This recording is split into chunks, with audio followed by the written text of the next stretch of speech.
remember the rain that night in Seattle as if it was carving itself into my skin. I was driving home from a law office downtown, my hands clenched tight on the steering wheel, knuckles pale in the dim light. The wipers screeched against the windshield, struggling to push away the water that blurred every headlight and street sign. Just an hour earlier, I had signed the papers that made it official I was the sole heir to my Uncle Frank's fortune. $11 million. A number that felt unreal, like a weight pressing on my chest, both terrifying and liberating. The phone rang through the Bluetooth speaker. Thomas Reynolds, my uncle's trusted lawyer, his calm voice steady even through the storm. "Karen, it's all done," he said. "Your uncle wanted you to know he believed in your discipline, your sacrifices. He wanted you to have the freedom you never got at home." My throat tightened. For years, I had carried the bitterness of being told by my parents that my worth was less than my brother Steve's. For years, my husband Bob had chipped at my confidence, sneering at my drive. And now, here it was proof that someone had seen me, valued me. I opened my mouth to respond, but then it happened. A sudden blare of a horn, bright white lights flooding across the slick highway. I barely had time to gasp before metal screamed against metal. My car spun. Glass shattered, the taste of copper filled my mouth as the airbag punched me in the chest. I smelled gasoline sharp and raw, the world tilting violently. My head slammed back and everything blurred into streaks of red and white. I heard my own voice in my skull whispering, "No, not like this. Not now." Pain radiated down my spine, my lungs burned. The last thing I remember before darkness swallowed me was the bitter irony I had fought so hard to build a life out of scraps to prove that discipline mattered, that I could stand on my own against a family that dismissed me. And the moment I finally had something to show for it, everything was ripped away by twisted steel on a wet road. I drifted under weightless and heavy at once, and a thought cut through me, cold and furious. If this was how it ended, Bob and Steve would win. My parents would nod and say it was meant to be. They would erase me the way they always wanted to. That thought seared into me harder than any shard of glass. As my vision tunneled, I clung to a single pulse in my chest. I am not done. Even if the world has already written me off, I will not vanish here. Not on this road. Not tonight. When I was a little girl in the Mitchell household, I learned quickly that my place was somewhere beneath the shadow of my older brother Steve. My father, Edward, would beam with pride every time Steve picked up a baseball bat or scored poorly on a math test, brushing it off with a laugh and a pat on the back. My mother, Linda, would smile and say, "Don't worry, Steve will carry this family's name. He'll bring honor." And me.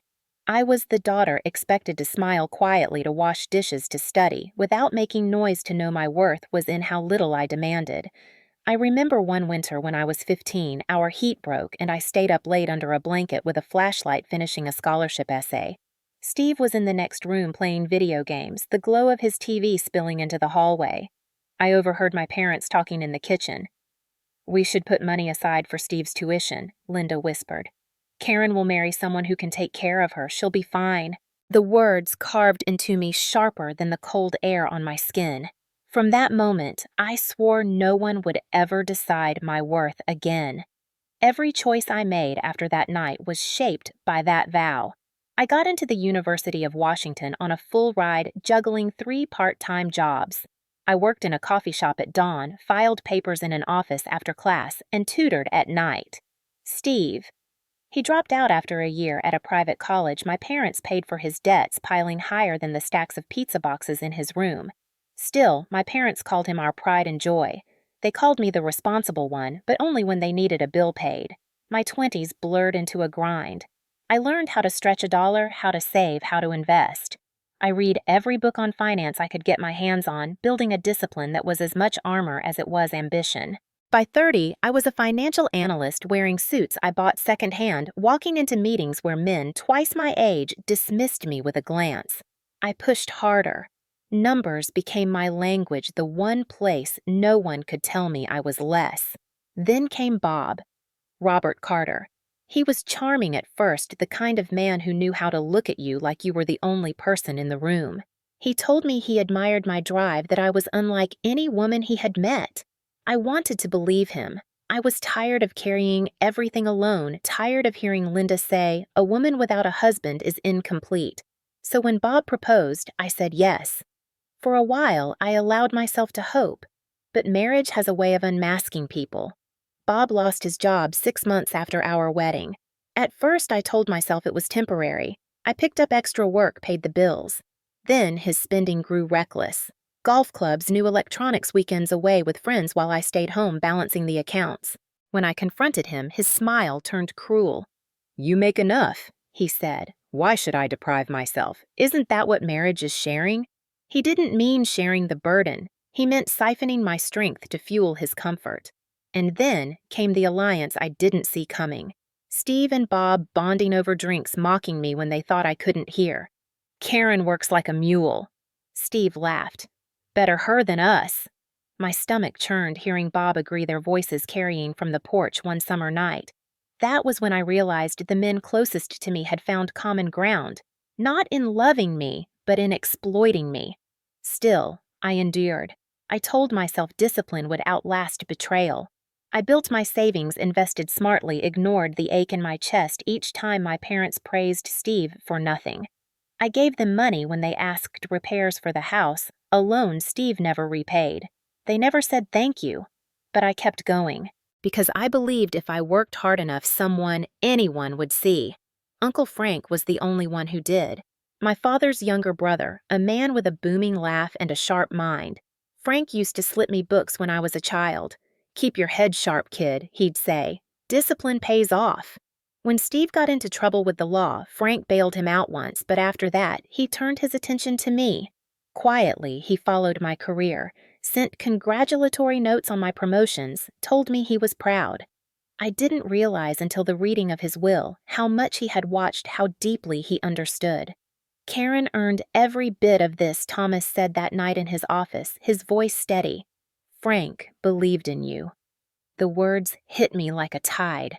For the first time, I felt the validation my parents had denied me, the acknowledgement Bob had stolen with his disdain. $11 million wasn't just money. It was proof that my life's discipline had mattered, that I had not been invisible. That night when I drove home in the storm, I felt something I hadn't let myself feel in decades. Hope. I should have known the people closest to me would see it as a threat. When consciousness finally crept back into me, it was not the gentle light of morning, but the antiseptic glare of fluorescent tubes above a hospital bed. My chest felt crushed, every breath a labor, and my arms were tethered by IV lines. I blinked disoriented, the beeping of monitors punctuating the silence. For a moment, I thought Bob would be there, maybe holding my hand, maybe whispering relief that I was alive. But the chair beside me was empty. The flowers on the counter were wilted days old, and the name on the chart clipped to the foot of my bed made my stomach lurch. Deceased. My heart stumbled. I clawed weakly at the call button, and when a nurse entered, her eyes widened. "You're awake," she whispered, as if she'd seen a ghost. That nurse was Susan Harris, though everyone called her Sue. She leaned close, lowering her voice. "They said you didn't make it. Your husband signed the papers. There was even a service." My mind reeled. Bob had declared me dead, declared me gone. A service. A funeral with my face framed in black ribbon. I tried to sit up, panic scraping at my ribs, but pain forced me back down. Sue steadied me, her hand warm against mine. "I shouldn't be telling you this," she said, but I couldn't stay quiet. "He didn't even ask about your condition. He signed off on a death certificate and disappeared." My throat burned with more than tubes and dryness. It was betrayal, acidic and raw. I asked about my parents. Sue's lips tightened. "They didn't protest. They accepted what your husband told them. That was the blow that nearly stopped my heart. My own mother and father, who had dismissed me for a lifetime, now erased me without a question." Days blurred into each other as I recovered in secret, Sue covering shifts to watch over me. She showed me a clipping from a local paper, an obituary with my name, my birth date, the words, "beloved wife and daughter." Beloved. The hypocrisy stung so hard I almost tore the page. Bob had staged my funeral, and within weeks he remarried. I stared at the notice Sue handed me, my hands trembling. A marriage license. Robert Carter widower joined to Jessica Carter. The surname made bile rise in my throat, but the first name Jessica was a knife to the gut. Jessie. My Jessie. The daughter I had been forced to let go of when I was barely 20 under my parents' crushing judgment. The baby I'd been told would ruin me that had been spirited away under the guise of a better home. My knees buckled even as I lay in the hospital bed. Could it be the same? Jessica Sue nodded grimly. She's very young, barely 20. People are whispering, but no one dares speak against him. Bob had not just buried me alive, he had married a girl who might be my child. Rage coiled inside me stronger than the morphine drip feeding my veins. I demanded details. Sue told me about the reception at a country club, about the pictures of Bob smiling wide. Jessie by his side, my parents in attendance, silent as stone. They had celebrated my erasure. They had clinked glasses while my body lay broken, struggling for air. I felt my resolve harden as sharp as the glass that had sliced into me on that highway. They thought I was gone, a problem solved. They thought I would vanish the way they always wished I had. But the truth was breathing again, and it was burning through my veins. Lying there, staring at the ceiling, I realized survival wasn't enough. I had to return. I had to confront the husband who buried me, the parents who abandoned me, the brother who conspired with them. I would not let them profit from my life while I was still alive. And if Jessica was truly my daughter, then she deserved to know the truth, that her husband was nothing but a predator, that her mother had been forced into silence and was back now to fight. The pain in my body was immense, but it was nothing compared to the fire in my chest. I was alive. They had buried me too soon, and when I returned, it would not be in whispers. It would be in a storm that none of them could stop. Sue became more than just a nurse. She became my anchor in those first fragile weeks. She risked her job to bring me copies of hospital records, slips of paper Bob had signed without hesitation. She showed me the death certificate, my name typed neatly in black ink, a falsified cause of death scrawled across the line.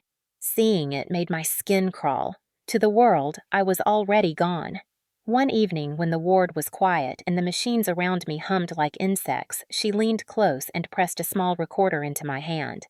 "I thought you'd want to hear this," she whispered. My fingers shook as I pressed play.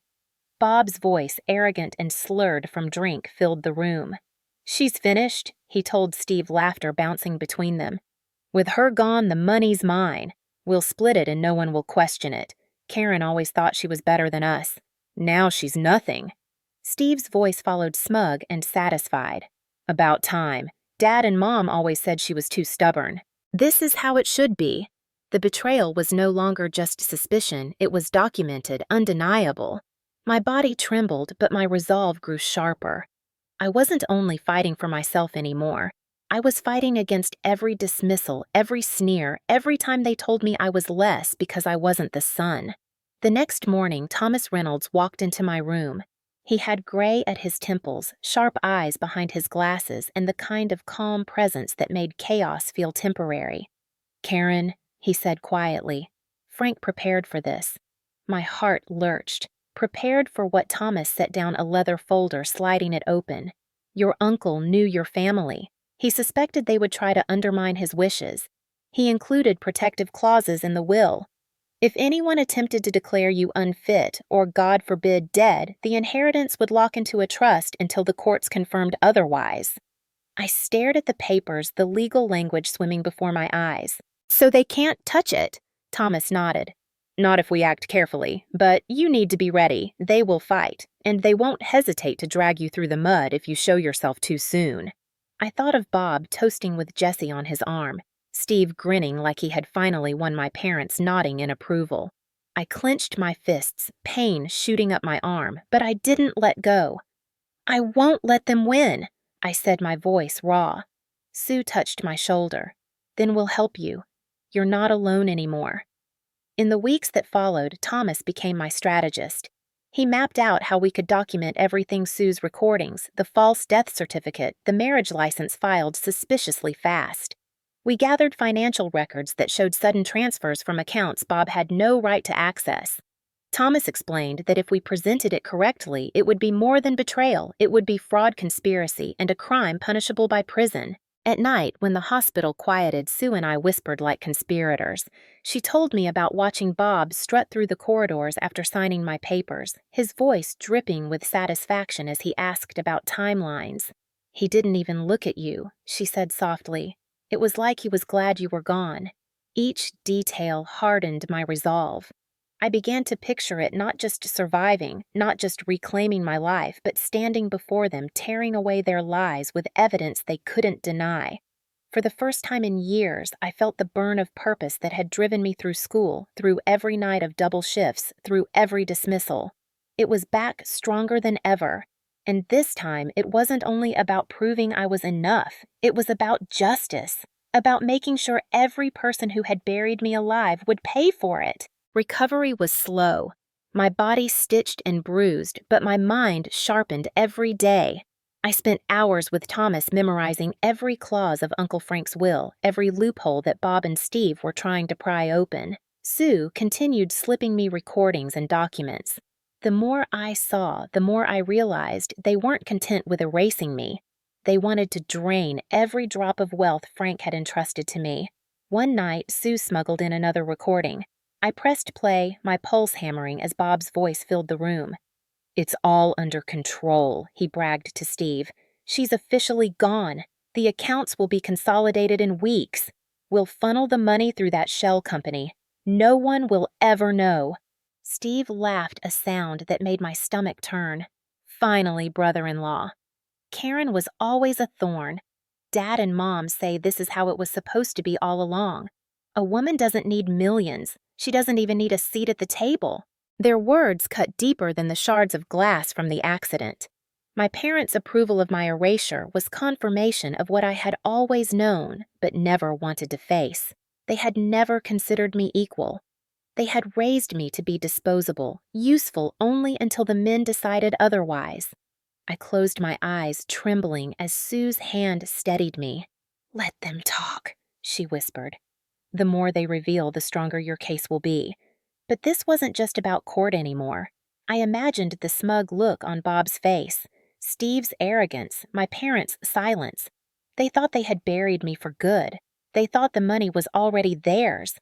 I swore to myself that when I walked back into their world, it would not be as the quiet daughter, the overlooked wife. It would be as the storm they never saw coming. Thomas suggested patience, building the case carefully before revealing myself. But fate decided otherwise. Invitations went out for a family gathering at the country club. Bob and Jesse were hosting a celebration of their new life together, flaunting what they believed was theirs. Thomas frowned when he told me. It could be risky, he warned. If you show yourself there, you'll ignite a war in public. I looked at the glossy invitation, the scripted calligraphy of my own erasure. My daughter, married to my husband, paraded like a trophy while I hid in shadows. My parents raising glasses in approval. My brother plotting behind the curtain. "Good," I said, my voice steady. "A war is exactly what they need." Sue smiled for the first time since she met me, her eyes fierce. "Then let's make sure you don't walk in unarmed." We spent the following week preparing. Thomas compiled every piece of evidence into neat folders marked and dated. Sue arranged for a colleague to corroborate her testimony. I practiced standing walking despite the pain refusing to let weakness show. In the mirror, I barely recognized myself. Scars traced across my skin, but my eyes burned sharper than they ever had. I wasn't just surviving anymore. I was preparing to strike. On the night of the event, I dressed carefully, choosing a simple black dress Frank had once complimented me in. I fastened the chain around my neck, the one piece of jewelry I had bought for myself after my first big promotion. It was a reminder of who I was before Bob tried to diminish me, before my parents tried to erase me. As I slipped the folder of evidence into my bag, Thomas placed a hand on my shoulder. "Remember, Karen, this is not just about revenge. This is about reclaiming your name, your life. Once you walk in, there, nothing will ever be the same." I met his gaze in the dim light of his office. "That's the point," I said. "They wanted me gone. I'll show them what it means to come back." The The country club glowed with warm chandeliers that night, laughter spilling from its open terrace like honey masking poison. I stood at the entrance, my palms damp but steady, the black dress hugging scars that no one could see beneath the fabric. Inside, music swirled, glasses clinked, and the people who had buried me alive celebrated as if I had never existed. My heart pounded against my ribs, each beat echoing the vow I had made in that hospital bed. No more silence. No more invisibility. I pushed open the doors. Heads turned slowly at first, then, in waves, faces paling one after another as they registered who had just walked in. Conversations choked off mid-sentence laughter, collapsed into stunned silence. And there he was, Bob standing at the center of it all, tuxedo sharp, his arm looped around Jessie. My breath caught. She was radiant, her youth undeniable, her smile tentative, as if she didn't quite belong in this world he had built around her. The sight of her hit me like a fist. My daughter. The baby ripped from my arms 20 years ago, now standing there as his wife. For a heartbeat, the room seemed to tilt. I steadied myself, my heels clicking against the polished floor as I moved forward. "Good evening," I said, my voice calm, but slicing through the hush like glass. Gasps rippled. Someone dropped a glass. Bob's face drained of color, his mouth working soundlessly before twisting into a snarl. "This is impossible," he hissed. "You're dead." I let the words hang, then pulled the folder from my bag and placed it on the nearest table. Not quite. Steve was the next to react, sputtering. "She's a ghost, some trick." But then Jessie's eyes locked onto mine. I saw her pupils widen, her hand slipping from Bob's arm. "Wait," she whispered, voice trembling. "I know you." Time slowed. Every cell in my body froze as her voice cracked. You're my mother." The room erupted. A murmur surged like thunder chairs, scraping whispers turning into shouts. My parents, Edward and Linda, stiffened at their table, their faces contorting between shock and fury. Linda hissed, "Don't listen to her," but the damage was done.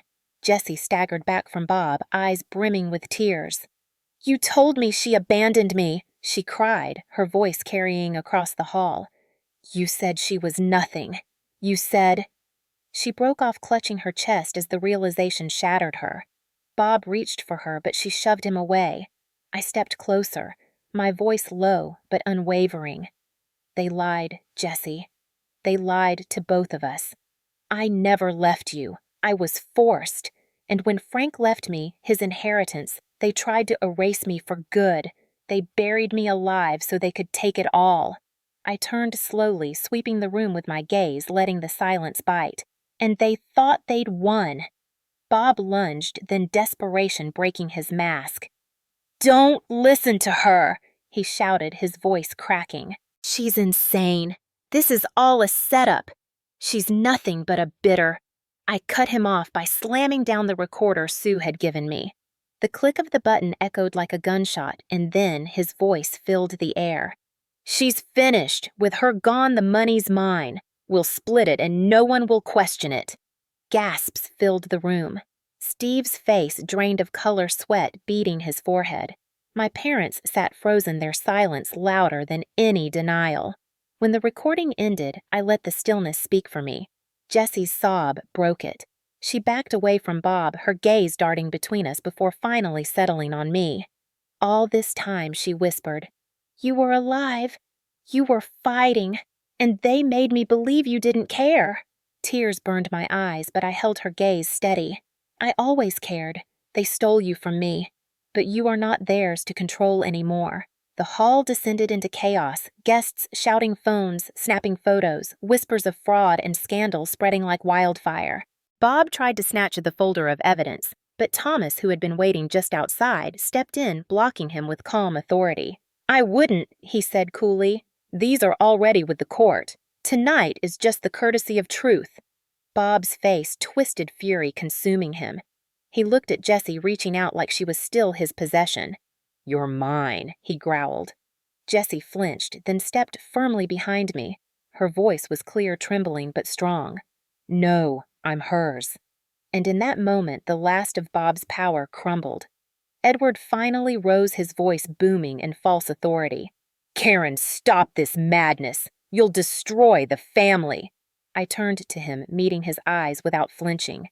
"You destroyed it the day you chose silence over truth. Tonight, I take it back. The room roared with voices, but inside me there was only stillness. I had survived the crash, the betrayal, the erasure, and now, in front of everyone who had conspired against me, I had risen. The chaos at the country club spilled into headlines before the night was over. Guests had recorded everything. Bob's rage, Jesse's scream, my evidence echoing across the hall. By morning, videos flooded social media, and the story was no longer a private scandal, but a public reckoning. When detectives knocked on my hospital room door 2 days later, I felt the gravity of it. Detective Alvarez, sharp-eyed and deliberate, laid out the folder Thomas had already submitted. "We've reviewed the recordings, the forged death certificate, and the financial transfers," he said. "It's more than betrayal. It's fraud, conspiracy, and attempted inheritance theft." Hearing it in his clipped, professional tone sent a shiver through me. These weren't just wounds of the heart anymore. They were crimes carved into paper and ink. Sue testified formally, recounting how she'd watched Bob sign my death certificate without hesitation, how my parents nodded silently, how Steve smirked. She handed over the recordings she had risked everything to capture. The DA's office called it a rare case of familial collusion, but for me, it was simply confirmation of what I had lived. I had been erased for profit. Bob was arrested first. They came for him at his office, handcuffing him as cameras flashed outside the glass building where he thought he had secured his future. Steve followed hours later, his protests drowned out by the press shouting questions about greed and betrayal. My parents tried to distance themselves, claiming ignorance. But Thomas produced bank statements showing sudden deposits in their accounts, hush money for silence. Alvarez leaned across the table during my interview, his pen poised. "Karen, you need to understand. Cases like this, they're ugly. Family on the stand, lies unraveling." "Are you prepared for that?" I thought of Jessie's eyes when she finally saw me, of the decades I had been dismissed, of the night they celebrated while I fought for breath. My voice did not tremble. "I've lived their lies all my life. It's time they live the truth." The indictment came within weeks. Charges of fraud, conspiracy, falsification of legal documents, and attempted financial exploitation stacked high. The media swarmed the courthouse steps, their headlines: "Brutal wife." Declared dead, still alive. Husband arrested, inheritance. Betrayal rocks. Local family. Daughter exposes parents' silence. Bob tried to sneer through it, but even his expensive lawyers couldn't scrub the evidence. Steve cracked sooner. Faced with recordings of his voice plotting with Bob, he tried to negotiate, offering testimony against Bob in exchange for leniency.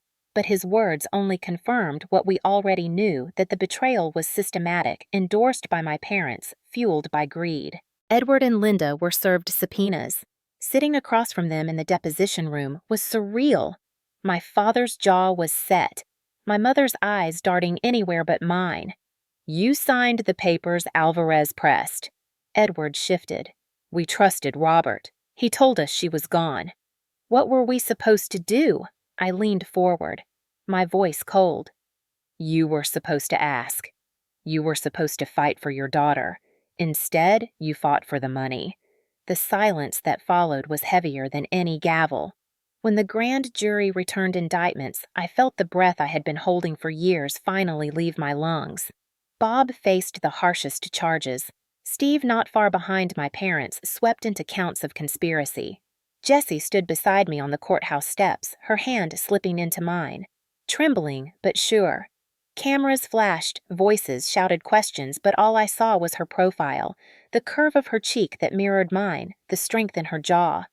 "We'll get through this," she whispered. For the first time in decades, I believed it. The law was slow, deliberate, but relentless, and now it was on my side. The courtroom smelled faintly of varnished wood and old paper, a place where truth was stripped of pretense and dressed in evidence. I sat at the plaintiff's table beside Thomas, my palms folded tightly, my scars hidden under the sleeve of my dress. Across from me, Bob smirked, at first his suit too crisp, his confidence too forced. Steve avoided my eyes, his fingers twitching on the tabletop. My parents sat stiff, their silence wrapped around them like armor, but I knew it was cracking. The judge entered her gavel sharp against the air, and suddenly it was no longer about family, but about justice. The DA began with the death certificate. Sue testified, her voice steady, describing how she had watched Bob sign my death as though he were approving a dinner bill. She explained how my parents stood by, neither asking a question nor showing grief. The forged document was projected onto a screen, my name in bold black letters under the word deceased. The jury shifted uncomfortably. Then came the recordings. Bob's voice filled the courtroom, dripping with arrogance. "She's finished. With her gone, the money's mine." Steve's chuckle followed his complicity, undeniable. The defense tried to object, but the judge overruled, her eyes narrowing. Every word cut into their defense until nothing remained but greed and cruelty laid bare. The moment I feared most came when Jessie was called to the stand. She walked slowly, her eyes flicking toward me, drawing courage from the connection we had only just begun to rebuild. She told the jury what Bob had said to her, how he painted me as an abandoning mother, how he paraded her as proof of his triumph. Her voice broke when she said I believed him. I thought my mother had left me, but the truth is, she was stolen from me just like I was stolen from her. The courtroom was silent except for the sound of her tears. Even the reporters scribbling in the gallery paused, their pens stilled. Bob tried to shout across the room, "She's lying," but the bailiff silenced him with a hand on his shoulder. Watching Jessie testify was both agony and salvation. Agony because of what she had endured, salvation because she was finally free of his grip. When she stepped down, she brushed my shoulder lightly, a fleeting touch, but powerful enough to steady me. The defense floundered. They tried to argue I was unstable, traumatized, seeking revenge. But Thomas rose with the calm precision of a surgeon. He laid out financial records showing transfers into shell accounts. Bob controlled deposits into my parents' bank accounts that lined up with the dates of their silence emails Steve had sent boasting about cleaning up the mess. The paper trail was undeniable. By the time the prosecution rested, the weight of evidence was crushing. Closing arguments were almost unnecessary, but the DA delivered them with fire. "This case is not just about money," she said, turning to the jury. "It is about a woman erased by those who should have protected her, about a daughter stolen, about greed so vile it declared the living dead. Do not let their lies stand. Give Karen Mitchell her life back."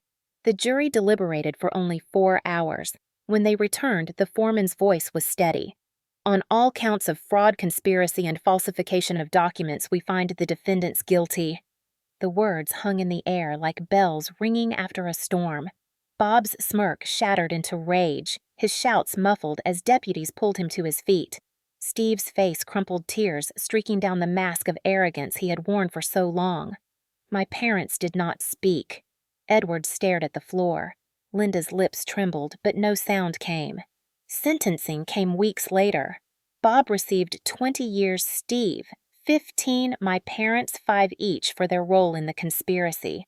The courtroom was packed that day, reporters jostling for space strangers, whispering about justice. When the judge delivered the sentences, I did not smile. Justice was not joy. Justice was survival made whole. As they were led away in handcuffs, I did not look at Bob. I looked at Jessie, who sat beside me, her hand gripping mine. We had both been victims of his lies, but now we were survivors together. The chapter was closing not with revenge, but with truth carved into the record of the court, and for the first time in years, I felt free. When the courtroom doors finally closed behind me, the noise of cameras and reporters faded into a silence that felt almost holy. For the first time in years, I was not running, not fighting to breathe, not defending my existence. Justice had spoken, and though the scars of betrayal would never vanish, they no longer owned me. Jessie and I walked out together, our steps awkward at first, like strangers bound by blood, but separated by decades of lies. Slowly, she slipped her arm through mine, and in that simple gesture, I felt the weight of 20 lost years begin to lift. The weeks that followed were not easy. My name cleared in court did not erase the memories of hospital lights or the sound of Bob's voice declaring me dead. Nights were restless, mornings cautious. But Jessie's presence was an anchor. She moved into my apartment, her laughter hesitant but genuine, as she helped me repaint the walls, each stroke covering years of shadows. We cooked together, fumbling through recipes neither of us quite remembered from childhood. Once, while rolling out dough for pie crust, she looked at me and whispered, "I don't know how to be a daughter." My throat tightened.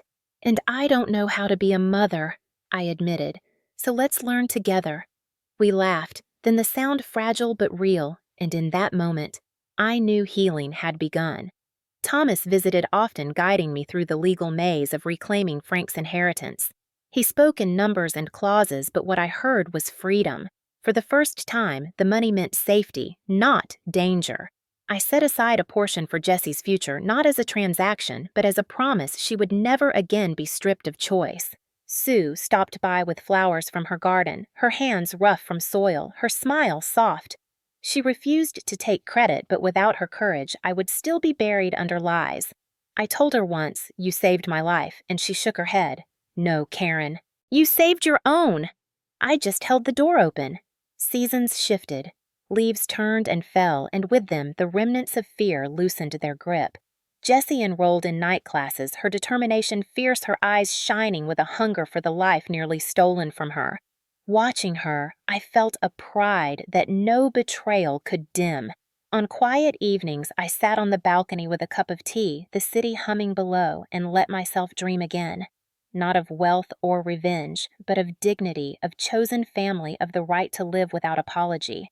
The betrayal had carved me hollow, but from that hollow space, new roots were growing.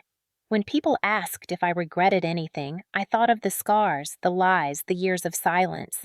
And then I thought of Jessie's hand in mine, of Sue's garden flowers, of Thomas's steady counsel, of the way my voice no longer trembled when I said my own name. No, I did not regret surviving. I did not regret standing up in that country club and shattering the lie. Because in the end, survival was not just living. It was reclaiming the power to choose who stood beside me, who deserved my trust, and who no longer had the right to my story. If you've stayed with me until now, I want to speak directly to you. Many of you watching are in your 50s, 60s, maybe even older. You've lived long enough to know that betrayal often cuts deepest when it comes from family, the very people who should protect us. Maybe you've sacrificed years of your life for children who grew distant, or siblings who took more than they gave, or parents who never saw your worth. I know that pain. It leaves scars that no court verdict can erase. But here's what I've learned. Survival is not only about breathing through the worst nights. Survival is about reclaiming your dignity when others try to strip it away. It's about drawing boundaries so clear that no one, blood or not, can cross them without consequence. Justice, as you've seen in my story, does not always arrive quickly. It comes with paperwork, with witnesses with courage gathered in the smallest of moments. But when it does arrive, it feels like the first clean breath after years underwater. And that breath is yours to claim. To those of you who have been told you're too old to start again, hear me, there is no expiration date on self-respect. I was nearly erased, yet here I stand, rebuilding piece by piece, not with those who betrayed me, but with those who proved worthy of trust. Family is not only who shares your blood. Family is who stands beside you when the truth is heavy and the nights are long. If this story touched something inside you, I ask you to share where you're watching from in the comments. Let us know your city, your state, your corner of the world, because your story matters too.